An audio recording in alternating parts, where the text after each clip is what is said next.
বন্ধুরা, অভিষেক একটি দরিদ্র পরিবারের ছেলে। ছোটবেলা থেকেই তার স্বপ্ন ছিল যে সে একদিন পুলিশ অফিসার হবে। সে গ্রাম থেকে শহরে পড়াশুনো করতে যায়। সে দিনরাত কঠোর পরিশ্রম করে কনস্ট্রাকশন সাইটে তসলা বা ঝুড়ি বয়ে নিজের পড়াশোনার খরচ জোগাড় করে। একদিন তার পরিচয় হয় অঞ্জনির সাথে। অঞ্জলি এবং অভিষেক দুজনেই একে অপরকে ভালোবাসতে শুরু করে এবং পরিবারের কাউকে না জানিয়ে বিয়ে করে নেয়। সংসারের খরচ বেড়ে যাওয়ায় অভিষেক অঞ্জলিকে পড়ানোর জন্য নিজের পড়াশুনো ছেড়ে দেয় এবং অঞ্জলিকে পড়ায় এই ভেবে যে আমি যদি পড়তে না পারি তবে আমার স্ত্রী নিশ্চয়ই খাকি ইউনিফর্ম পরবে। অনেক পরিশ্রমের পর অঞ্জলি পাশ করে এবং দরোগা বা সাব ইন্সপেক্টর হয়ে যায়। দরোগা হওয়ার পরেই অঞ্জলি অভিষেককে হাতকড়া পরিয়ে পুরো গ্রামের সামনে দিয়ে টেনে হিঁচড়ে নিয়ে গিয়ে জেলে পুরে দেয়। কিন্তু কেন? শেষ পর্যন্ত এমন কী রহস্য ছিল যে অঞ্জলি নিজের স্বামীকেই জেলের হাওয়া খাওয়ালো? আপনাদের মনেও নিশ্চয়ই এই প্রশ্ন জাগছে যে স্ত্রীকে এত পরিশ্রম করে যোগ্য বানালো সেই কেন অভিষেককে শ্রীঘরের আড়ালে পাঠিয়ে দিল? আসুন ভিডিওটি শুরু থেকে বুঝি। কিন্তু ভিডিও শুরু করার আগে আমি আপনাদের কাছে একটিই অনুরোধ করছি যে ভিডিওটিতে এক্ষুনি একটি লাইক দিয়ে আমাদের চ্যানেলটি অবশ্যই সাবস্ক্রাইব করুন এবং আপনারা আমাদের কমেন্ট করে অবশ্যই জানান যে আমাদের এই ভিডিওটি আপনারা কোথা থেকে দেখছেন। আপনারা কমেন্ট করে না জানালে আমাদের মনে হয় যেন আমাদের 10 দিনের ভিডিও বানানোর পরিশ্রম জলে মিশে গেল। তো চলুন দেরি না করে শুরু করি এই গল্পের রোমাঞ্চকর যাত্রা। সূর্যের তপ্ত রোদ, কপাল থেকে ঝরে পড়া ঘাম আর হাতে পড়া ফোসকা, এটাই ছিল অভিষেকের পৃথিবী। অভিষেক এমন এক ছেলে যার চোখে খাকি ইউনিফর্ম পরার স্বপ্ন ছিল, কিন্তু যার বাস্তবতা ইট বালি আর দারিদ্র্যের মাঝে চাপা পড়েছিল। অভিষেকের বাবা রামকিষণ একজন সাধারণ মজুর ছিলেন। সারাদিন কখনো খেতে কোদাল চালাতেন, আবার কখনো শহরের কনস্ট্রাকশন সাইটে নিজের হাড় ভাঙা খাটুনি খাটতেন। মা সাবিত্রী অন্যের বাড়িতে ঝাড়ু পোছা করে যা সামান্য আয় করতেন তা দিয়ে ঘরে নুন ভাতের ব্যবস্থা হতো। এক রাতে যখন রামকিষণ কাজ থেকে ফিরলেন, তিনি দেখলেন অভিষেক হারিকেনের আলোয় পুলিশের পুরনো ম্যাগাজিন পড়ছে। রামকিষণ ভারী গলায় বললেন, বেটা, তুই পুলিশ হবি তো? দেখিস একদিন এই পুরো গ্রাম তোকে সেলাম ঠুকবে। অভিষেক বাবার ছেঁড়া কুর্তার দিকে তাকিয়ে বলল, বাপু, স্বপ্ন তো বড়, কিন্তু আমাদের পকেট ছোট। শহরের কলেজের ফিস অনেক বেশি। রামকিষণ অভিষেকের মাথায় হাত রাখলেন। তুই ওসব চিন্তা করিস না, আমার হাড় এখনও শক্ত আছে। যতক্ষণ তোর বাপু বেঁচে আছে তোর পড়াশুনো থামবে না।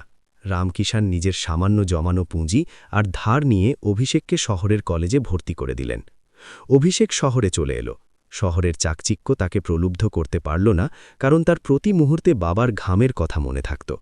সে মন দিয়ে পড়াশুনো করত, কিন্তু শহরের খরচ চালানো সহজ ছিল না। তাই কলেজের পর সে কখনো কোনো ক্যাফেতে ওয়েটারের কাজ করত, তো কখনো কোনো দোকানে মালপত্র বইত।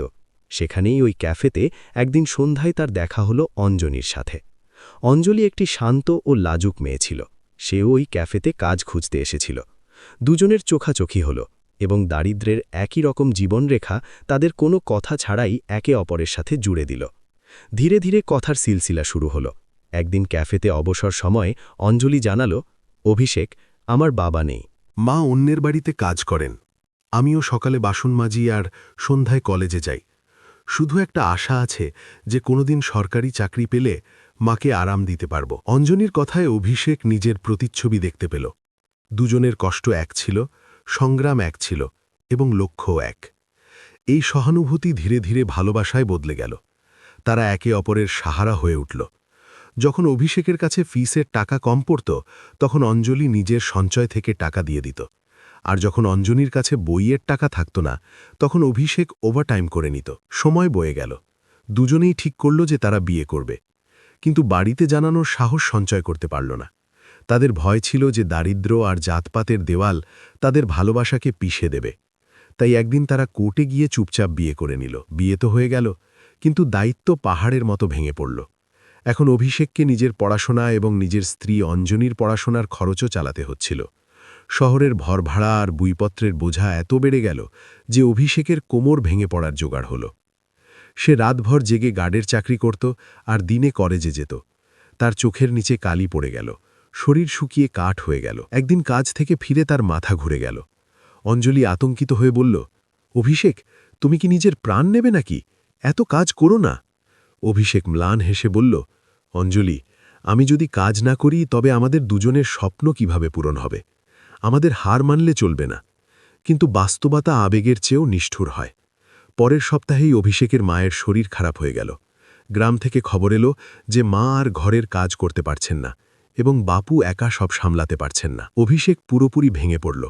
একদিকে তার স্বপ্ন আর ভালোবাসা, অন্যদিকে তার বৃদ্ধ বাবা মা। সে এক কঠোর সিদ্ধান্ত নিল। সে তার বাবা রামকিষাণকে ফোন করল। ফোনে অভিষেকের গলা কাঁপছিল। বাপু, আমাকে দিয়ে আর হবে না। রামকিষাণ ঘাবড়ে গিয়ে জিজ্ঞেস করলেন, কি হয়েছে বেটা? তুই ঠিক আছিস তো? অভিষেকের চোখ দিয়ে জল ঝরতে লাগল। বাপু, আমি আর পড়তে পারছি না। শহরের খরচ অনেক বেশি। আমি গ্রামে ফিরে আসছি। আমি আপনার সাথে মজুরি করব, চাষবাস করব, কিন্তু আর কলেজে যেতে পারব না।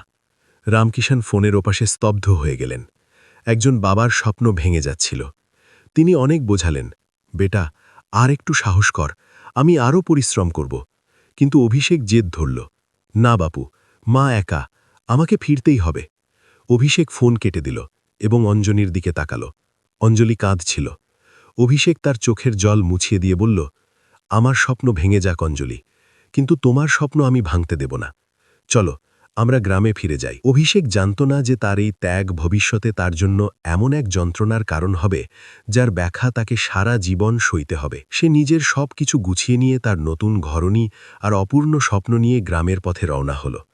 গ্রামের ধুলোমাখা মেঠো পথে যখন অভিষেক আর অঞ্জলি বাস থেকে নামল, তখন গ্রামবাসীদের নজর তাদের উপর আটকে গেল। অভিষেক ভয়ে ভয়ে নিজের বাড়ির দরজা কড়া নাড়ল। রামকিষাণ আর সাবিত্রী যখন অভিষেকের সাথে একটি মেয়েকে দেখলেন, তারা স্তম্ভিত হয়ে গেলেন। রামকিষাণ কড়া গলায় জিজ্ঞেস করলেন, এ কে অভিষেক? অভিষেক মাথা নিচু করে বলল, বাপু, এ অঞ্জলি, আমার স্ত্রী। আমরা কোর্ট ম্যারেজ করেছি। এরও বাবা নেই, এও খুব গরিব ঘরের মেয়ে। ঘরে নিস্তব্ধতা নেমে এলো। মা সাবিত্রী কপালে কড়াঘাত করলেন। রামকিষাণ রাগে লাল হয়ে গেলেন। তুই আমাদের সম্মান ধুলোয় মিশিয়ে দিলি। পড়তে পাঠিয়েছিলাম নাকি বিয়ে করতে? কিন্তু অভিষেকের জেদ আর অঞ্জলির নম্রতার সামনে ধীরে ধীরে তাদের রাগ গলতে শুরু করল। অঞ্জলি এসেই ঘরের সব কাজ সামলে নিল। সে সাবিত্রীর সেবা করল, ঘর গুছিয়ে রাখল। রামকিষাণ দেখলেন যে মেয়েটি যেমন সংস্কারী তেমনই পরিশ্রমী। অবশেষে তারা অঞ্জলিকে পুত্রবধূ হিসাবে মেনে নিলেন। কিছুদিন কাটল। এক রাতে খাওয়ার পর অভিষেক বলল, বাপু, এবার থেকে আমি আপনার সাথে কাজে যাব। আমি পড়াশুনো ছেড়ে দিয়েছি। তখনই অঞ্জলি ধীরে ধীরে বলল, কিন্তু আমি পড়তে চাই। আমার স্বপ্ন পুলিশে ভর্তি হওয়ার। অভিষেক অঞ্জলিকে দেখল এবং বিষণ্ণ মনে বলল, অঞ্জলি, আমাদের খাওয়ার ঠিক নেই। তোমার ফিস কোথা থেকে দেব? তখনই রামকিষাণ নিজের খাটিয়া থেকে উঠে দাঁড়িয়ে বললেন, থাম অভিষেক। তিনি নিজের লাঠি হাতে নিলেন এবং বললেন, যদি আমার বৌমা পড়তে চায় তবে সে পড়বেই। তুই পড়তে পারিসনি তো কি হয়েছে? আমাদের ঘর থেকে কেউ তো অফিসার হবে। অভিষেক অবাক হয়ে জিজ্ঞেস করল, কিন্তু বাপু, টাকা? রামকিষাণের চোখে এক অদ্ভুত উজ্জ্বলতা ছিল। রাস্তার ধারের ওই জমির অংশটুকু বেছে দেব। বৌমার পড়াশোনায় কোনো অভাব আসা চলবে না। অভিষেকের বুক ফেটে আসছিল। বাপু, ওই জমি আপনার শেষ আশা। আমার আশা এখন ওই জমি নয়, আমার বৌমা। রামকিষাণ ফয়সালা শুনিয়ে দিলেন। জমি বিক্রি হয়ে গেল এবং টাকা চলে এলো। অভিষেক অঞ্জলিকে শহরের একটি ভালো কোচিং সেন্টারে ভর্তি করিয়ে দিল। অঞ্জলি হোস্টেলে থাকতে শুরু করল এবং অভিষেক গ্রামে ফিরে বাবার সাথে মজুরি করতে লাগল। সময়ের চাকা ঘুরল। অভিষেক সারা দিন ইট বইত, সিমেন্ট গোলাত আর মনে মনে ভাবত যে একদিন তার অঞ্জলি ইউনিফর্ম পরে আসবে। সে নিজের ছিঁড়ে যাওয়া গেঞ্জি আর ঘামের দুর্গন্ধ ভুলে যেত, শুধু অঞ্জলির উজ্জ্বল ভবিষ্যতের কথা মনে রাখত। সে প্রতি মাসে নিজের আয়ের বড় অংশ অঞ্জলিকে পাঠিয়ে দিত, যাতে শহরে তার কোনো অসুবিধে না হয়। নিজে শুকনো রুটি খেত, কিন্তু অঞ্জলির জন্য ফল আর দুধের টাকা পাঠাত। 2 বছরের কঠিন তপস্যার পর সেই দিনটি এলো যার জন্য সবাই অপেক্ষা করছিল। রেজাল্ট বেরোল। অঞ্জলি ফোন করল, অভিষেক, আমি পাশ করেছি, আমি সাব ইন্সপেক্টর হয়েছি। অভিষেকের আনন্দের সীমা রইল না। সে পাগলের মতো খেতে দৌড়াতে লাগল। বাপু, মা, অঞ্জলি দুরোগা হয়েছে, আমাদের তপস্যা সফল হয়েছে। পুরো গ্রামে উৎসবের পরিবেশ তৈরি হল। অভিষেক নিজের সামর্থ্যের বাইরে গিয়ে ধার করে পুরো গ্রামে মিষ্টি বিলি করল। ঢোল তবলা বাজিয়ে অঞ্জলিকে গ্রামে স্বাগত জানানো হলো। অঞ্জলি ইউনিফর্মে ছিল, তার কাঁধে তারা সব জলজল করছিল। অভিষেক তাকে দেখে অত্যন্ত গর্ববোধ করছিল। তার মনে হচ্ছিল ইউনিফর্ম অঞ্জলি নয়, সে নিজেই পড়েছে। কিন্তু অভিষেক দেখতে পেল না যে ইউনিফর্মের উজ্জ্বলতার সাথে সাথে অঞ্জনির চোখে অন্য এক চমক চলে এসেছে, অহংকারের চমক। অঞ্জনির পোস্টিং হল পাশের শহরের থানায়। এখন সে রোজ গ্রাম থেকে থানায় যাতায়াত করতে লাগল। শুরুতে সব ঠিক ছিল। অভিষেক তাকে স্টেশন পর্যন্ত ছাড়তে যেত, কিন্তু ধীরে ধীরে পরিস্থিতি বদলাতে শুরু করল। শহরে অঞ্জনির পরিচয় হল এক ধনী ছেলের সাথে, যার নাম বিক্রম। বিক্রম শহরের এক প্রভাবশালী পরিবারের বিগড়ে যাওয়া ছেলে ছিল। সে প্রায়ই থানায় আসত। অঞ্জনির রূপ আর তার ইউনিফর্ম বিক্রমকে আকৃষ্ট করল। শুরুতে বন্ধুত্বের নামে মেলামেশা শুরু হল। অঞ্জলিকে বিক্রমের দামি গাড়ি, ব্র্যান্ডের জামাকাপড় আর হাইফাই লাইফস্টাইল প্রলুব্ধ করতে লাগল। সে অভিষেকের সাইকেল আর ঘামের গন্ধের সাথে তুলনা করতে লাগল। বিক্রম খুব চতুর ছিল। সে ধীরে ধীরে অঞ্জনির ব্রেইন ওয়াশ করতে শুরু করল। একদিন ক্যাফেতে বসে বিক্রম অঞ্জনির হাত ধরে বলল, অঞ্জলি, তুমি একজন দরোগা, তোমার এক ইশারায় মানুষ কাঁপে। আর তোমার স্বামী একজন অশিক্ষিত মজুর, তোমার নিজের মর্যাদার ধারণা নেই। তুমি হীরা আর সে কয়লা। অঞ্জলি বলল, কিন্তু বিক্রম, ওরাই তো আমাকে পড়িয়েছে। বিক্রম হাসল, এক বিষাক্ত হাসি। আরে তো কি হয়েছে? দয়া করেছে বলে কি সারা জীবন ওই মজুরের সাথে পচে মরবে?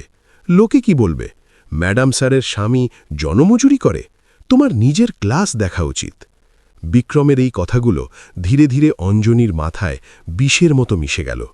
যে অভিষেককে তার দেবতা মনে হতো, এখন তাকে নিজের সম্মানের পরিপন্থী মনে হতে লাগল।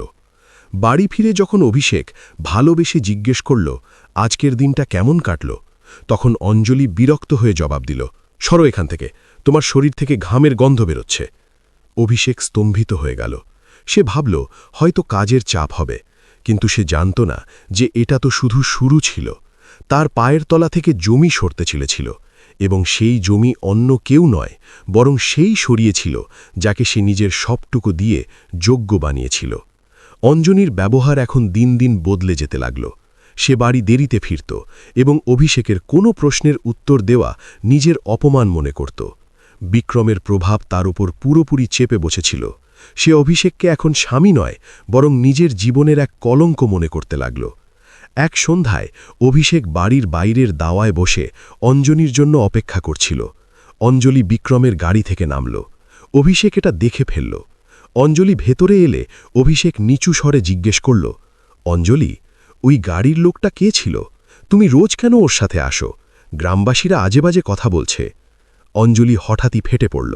সে নিজের ব্যাগ আছড়ে ফেলে চিৎকার করে বলল, তোমার সাহস কি করে হয় আমাকে সন্দেহ করার? গ্রামবাসীরা গেঁয়েও অশিক্ষিত, আর তুমিও ওদের মতোই।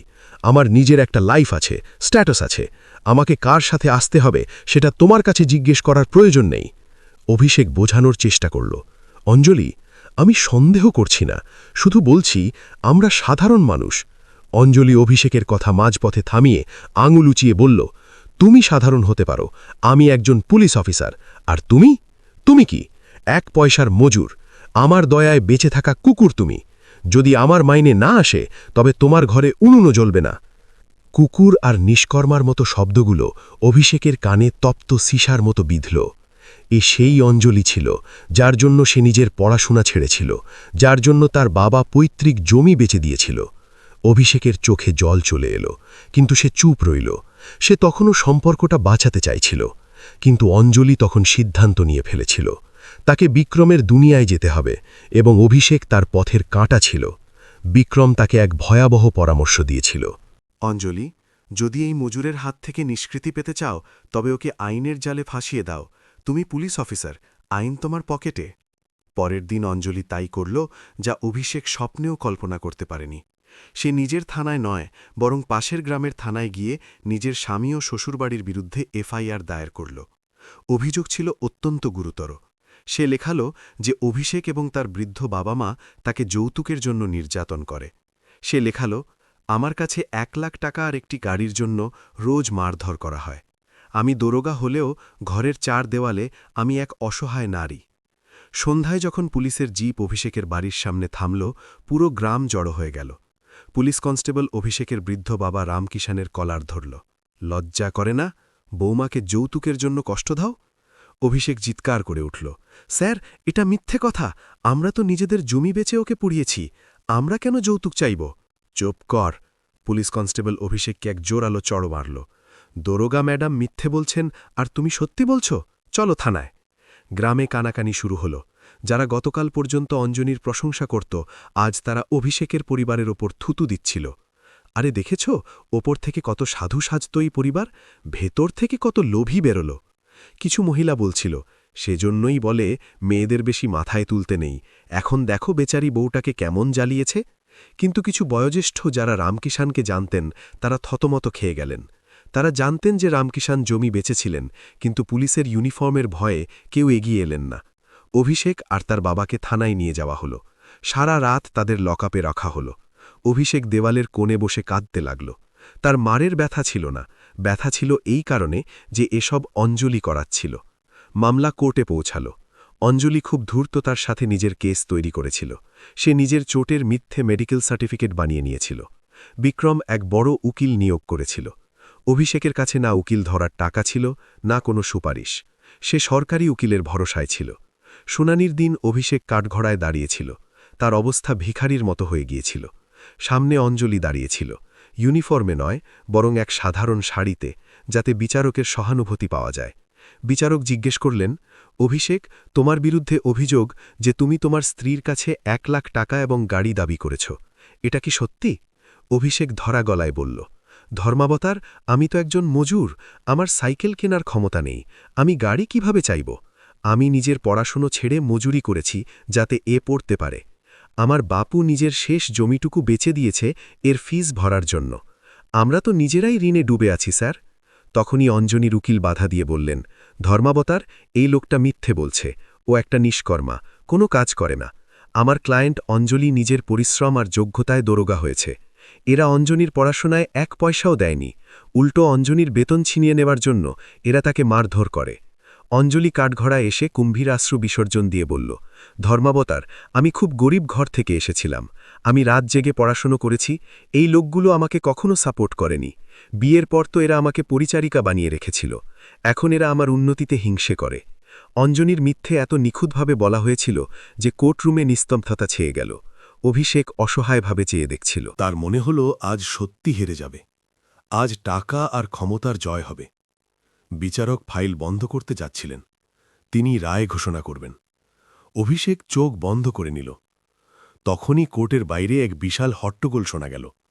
সরুন, আমাদের ভেতরে যেতে দিন। দরজায় শোরগোল উঠল। মনে হল যেন কোনো প্লাবন ধেয়ে আসছে। কোর্টরুমের দরজা সজোরে খুলে গেল। বিচারক এবং সবাই চমকে দরজার দিকে তাকাতে লাগলেন। সেখানে ধুলোমাখা পোশাকে, মাথায় গামছা বাঁধা গ্রামের 50 জনেরও বেশি লোক দাঁড়িয়েছিল। তারা ট্র্যাক্টর ট্রলিতে করে এসেছিল। সবার আগে গ্রামের সরপঞ্চ এবং সেই বৃদ্ধ মুহুরী দলিল লেখক ছিলেন, যিনি রামকিষানের জমি বিক্রির দলিল তৈরি করেছিলেন। বিচারক হাতুড়ি পেটালেন। এসব কি তামাশা? এটা আদালত, কোনো সবজি বাজার নয়। সরপঞ্চ হাত জোর করে কিন্তু বলিষ্ঠ গলায় বললেন, হুজুর, মাফ করবেন, আমরা গেঁয়ো মানুষ, আদালতের নিয়ম জানি না, কিন্তু আমরা ধর্ম জানি। আজ যদি আপনি রায় দিয়ে দিতেন তবে ন্যায়ের হত্যা হতো। অঞ্জনীর মুখ ফ্যাকাশে হয়ে গেল। সে বিক্রমের দিকে তাকাল, যে কোণে বসেছিল। বিক্রমের কপালেও ঘাম দেখা দিল। বিচারক জিজ্ঞেস করলেন, তোমরা কারা আর কি বলতে চাও? সাক্ষ্য দেওয়ার জন্য সেই বৃদ্ধ মুহুরীকে সামনে এগিয়ে দিলেন। মুহুরী তার ঝুলি থেকে কিছু পুরনো হলদে হয়ে যাওয়া কাগজ বের করে বিচারকের টেবিলে রেখে দিলেন। হুজুর, মুহুরী কাপা কাপা গলায় বললেন, এগুলো রামকিষানের জমি বিক্রির দলিল। তারিখটা দেখে নিন। এটা সেই তারিখ যখন অঞ্জলি বিটিআর শহরের কোচিং সেন্টারে ভর্তি হয়েছিল। আমি নিজে চোখে দেখেছি যে রামকিষান কাঁদতে কাঁদতে নিজের পূর্বপুরুষের জমিতে আঙুলের ছাপ দিয়ে জমি বেচেছিলেন, শুধু এই কারণে যে তার বৌমা অফিসার হতে পারে। পুরো কোর্টে পিনপতন নিস্তব্ধতা ছেয়ে গেল। এবার গ্রামের আরেকজন মুরব্বি বললেন, হুজুর, এই অভিষেক ছেলেটা হীরা। ও নিজের পড়াশোনা এই জন্য ছেড়েছিল কারণ ঘরে টাকা ছিল না। এই ছেলেটা সারাদিন কনস্ট্রাকশন সাইটে ইঁট বইত আর যে টাকা পেত সরাসরি শহরে অঞ্জলিকে পাঠাত। আমরা সবাই সাক্ষী হুজুর। ও নিজের যৌবন এই মেয়ের স্বপ্নের জন্য আহুতি দিয়েছে। এরপর একে একে গ্রামবাসীরা বলতে শুরু করল। কেউ জানালো কিভাবে অভিষেক নিজের মায়ের চিকিৎসার টাকা বাঁচিয়ে অঞ্জলির বইপত্রের জন্য পাঠিয়েছিল। কেউ জানালো কিভাবে অঞ্জলি পাশ করার পর অভিষেক ধার করে মিষ্টি বিলিয়েছিল। সত্যের এই ঝড়ের সামনে অঞ্জনির মিথ্যের তিল খড়কুটোর মতো উড়ে গেল। তার নিজের চেষ্টায় অফিসার হওয়ার দাবি চূর্ণ বিচূর্ণ হয়ে গেল। সে যে অসহায় নারীর অভিনয় করছিল, এখন সে এক অকৃতজ্ঞ আর অহংকারী মহিলা হিসাবে সবার সামনে ধরা পড়ে গেল। বিচারক অঞ্জনির দিকে তাকালেন। তার চোখে এখন সহানুভূতি নয়, বরং ক্রোধ ছিল। বিচারক জিজ্ঞেস করলেন, মিসেস অঞ্জলি, আপনার কাছে এই সাক্ষী আর এই কাগজপত্রের কোনো উত্তর আছে? অঞ্জনির জিভে যেন পক্ষাঘাত হল। সে শুধু মাথা নিচু করে দাঁড়িয়ে রইল। তার উকিলও ফাইল বন্ধ করে দিলেন, কারণ তিনি বুঝেছিলেন খেলা শেষ হয়ে গেছে। বিক্রম সুযোগ বুঝে চুপচাপ কোর্ট থেকে সটকে পড়ল এবং অঞ্জলিকে একা ফেলে রেখে গেল। বিচারক কড়া ভাষায় রায় শোনালেন। তথা সাক্ষ্য ও প্রমাণ বিচার করে আদালত এই সিদ্ধান্তে পৌঁছেছে যে অভিযোগকারিণী অঞ্জলি নিজের পদ ও আইনের অপব্যবহার করেছে। একজন স্বামী এবং বাবা, যারা নিজেদের সর্বস্ব উজাড় করে তাকে এই অবস্থানে পৌঁছে দিয়েছেন, তাদের বিরুদ্ধে এমন ঘৃণ্য ষড়যন্ত্র করা ক্ষমার অযোগ্য অপরাধ। বিচারক কলম তুলে রায় লিখলেন। ১. অঞ্জনির বিরুদ্ধে মিথ্যে এফআইআর এবং আদালতকে বিভ্রান্ত করার জন্য মামলা করার আদেশ দেওয়া হল। ২. পুলিশ বিভাগকে নির্দেশ দেওয়া হচ্ছে যে অঞ্জলিকে তৎক্ষণাৎ সাসপেন্ড করা হোক এবং তার বিরুদ্ধে বিভাগীয় তদন্ত শুরু হোক। ৩. অঞ্জলিকে অভিষেক ও তার পরিবারকে মানসিক হেনস্থার ক্ষতিপূরণ হিসাবে ১ লাখ টাকা জরিমানা দিতে হবে। রায় শোনার সাথে সাথে অঞ্জনির পায়ের তলা থেকে মাটি সরে গেল। ইউনিফর্ম, প্রতিপত্তি, চাকরি সব এক নিমেষে শেষ হয়ে গেল। যে অহংকারের প্রাসাদে সে বসেছিল তা তাসের ঘরের মতো ভেঙে পড়ল। দুজন মহিলা পুলিশকর্মী এসে অঞ্জনির ২ হাত ধরে নিলেন। এই সেই পুলিশ বাহিনী যাদের উপর গতকাল পর্যন্ত সে হুকুম চালাত, আজ তারাই তাকে আসামির মতো ধরে নিয়ে যাচ্ছিল। অঞ্জনির নজর অভিষেকের উপর পড়ল। অভিষেক শান্ত দাঁড়িয়েছিল। তার মুখে না জেতার আনন্দ ছিল, না প্রতিশোধের ভাব। ছিল কেবল এক গভীর শূন্যতা।